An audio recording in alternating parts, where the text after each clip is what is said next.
Olá, que a graça de Jesus esteja com você. Estamos prontos mais uma vez para continuarmos aqui a nossa meditação na palavra do Senhor. Obrigado por sua companhia. Não se esqueça de se inscrever caso ainda não tenha feito e de deixar o seu gostei ou não gostei no final do vídeo, porque a sua interação aqui conosco nos ajuda a fortalecer esse canal e assim nós chegaremos a mais lugares e a mais pessoas. Vamos ao tema de hoje: casamento em Caná.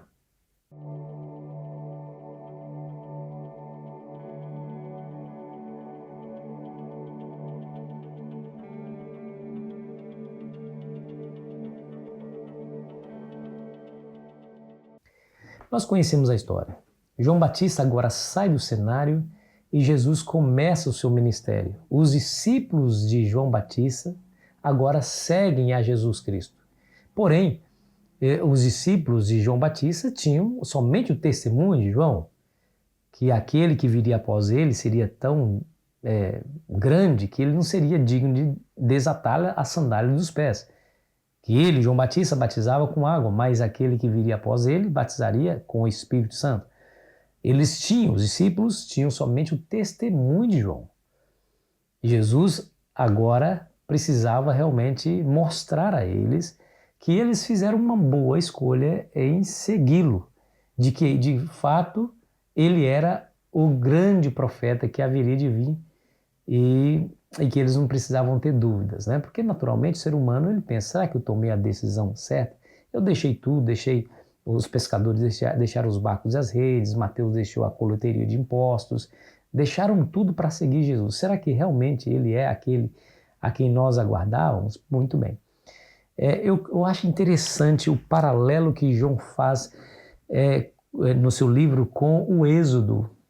Você se lembra que quando o povo está no Egito, Deus levanta Moisés.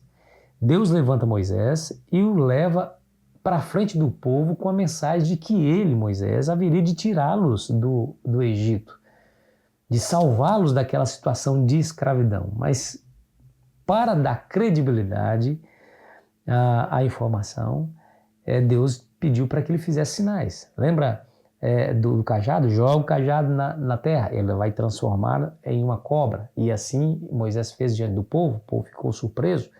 Pega a mão, coloca dentro da sua túnica.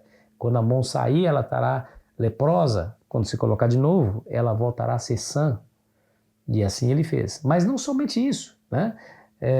Moisés fez com aquele cajado milagres extraordinários. 10 pragas do Egito. Feriu primeiro ali o rio Nilo, que era uma divindade, olha só, uma divindade egípcia. E ele feriu o rio e as águas do rio Nilo se transformaram em sangue. Quando você mata um animal cortando-lhe a garganta, o sangue jorra. Então o sangue é visto.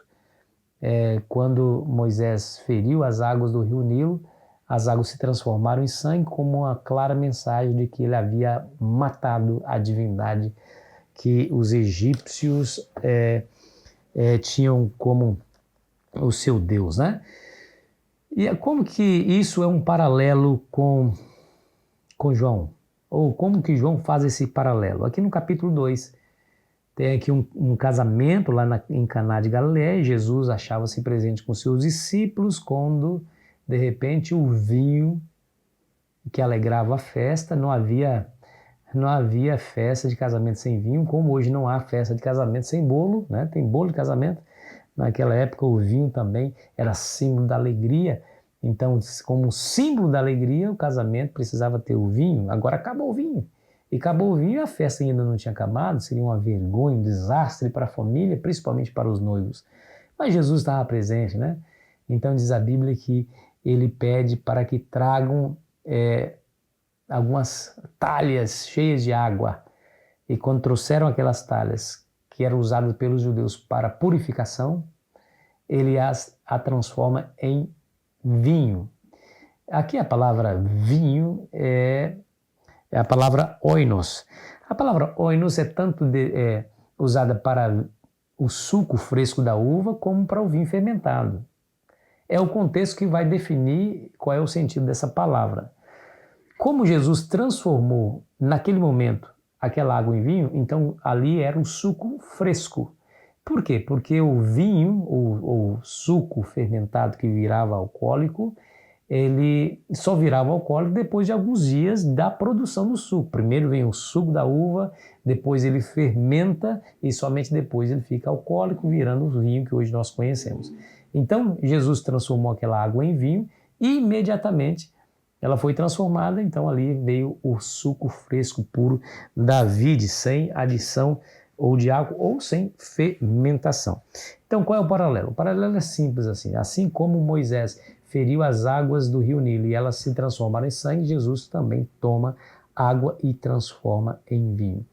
É interessante o paralelo. Se você se aprofundar, você vai ficar surpreso e maravilhado, porque foi através do sangue do cordeiro passado nos umbrais da porta que propiciou a salvação dos primogênitos e a libertação do povo de Israel lá do Egito. A água aqui transformada em sangue é um símbolo do sangue de Cristo derramado também, que haveria de nos libertar, não da escravidão egípcia, mas da escravidão do pecado. É impressionante. Quer ver? Ó?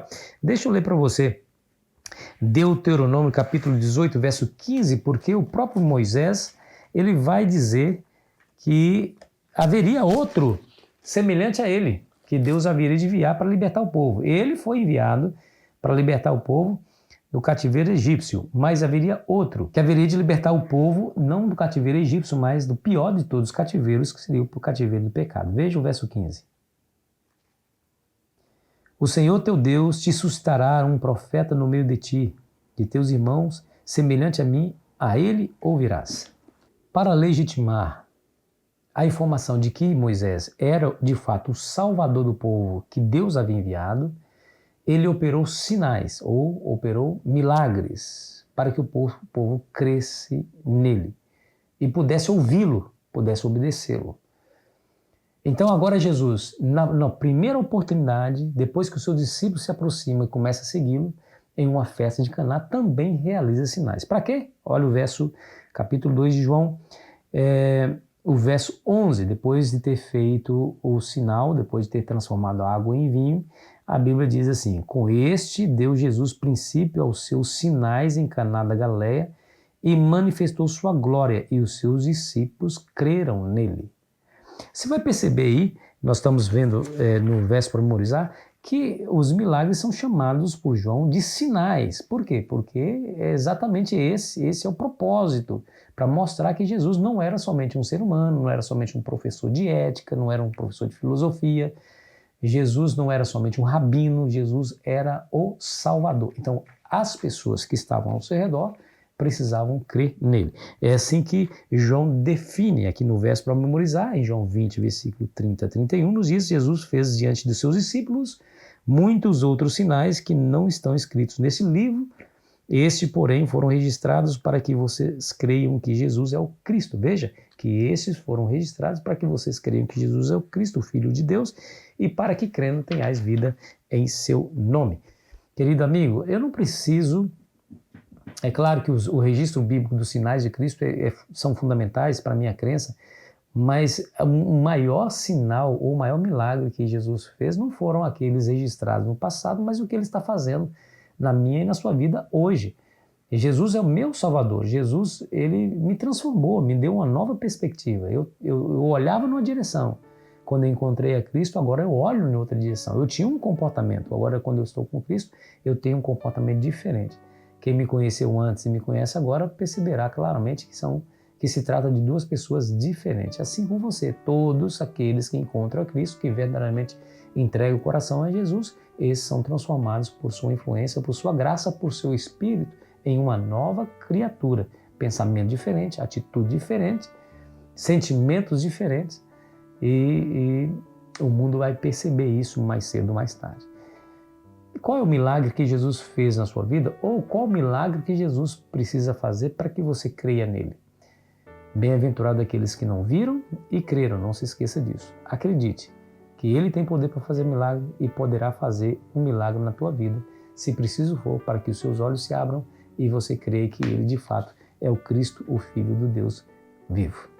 Ore comigo. Pai, obrigado pelo estudo de hoje, obrigado por nos mostrar mais uma vez na tua palavra que tudo estava determinado previamente a vinda de Cristo, os ensinamentos que ministrou, os milagres que fizeram, sinais, como diz aqui João, tinha um propósito especial de fazer com que nós creiamos em Cristo, e hoje nós cremos em Cristo. O aceitamos como nosso Senhor e Salvador. Senhor, nos ajude a manter nossos olhos fixos em Jesus todos os dias, para que possamos alcançar a vida eterna, porque sem Ele não há caminho algum que nos leve a Ti. É nele que confiamos e é em nome dele que pedimos. Amém. Foi muito bom estar com você.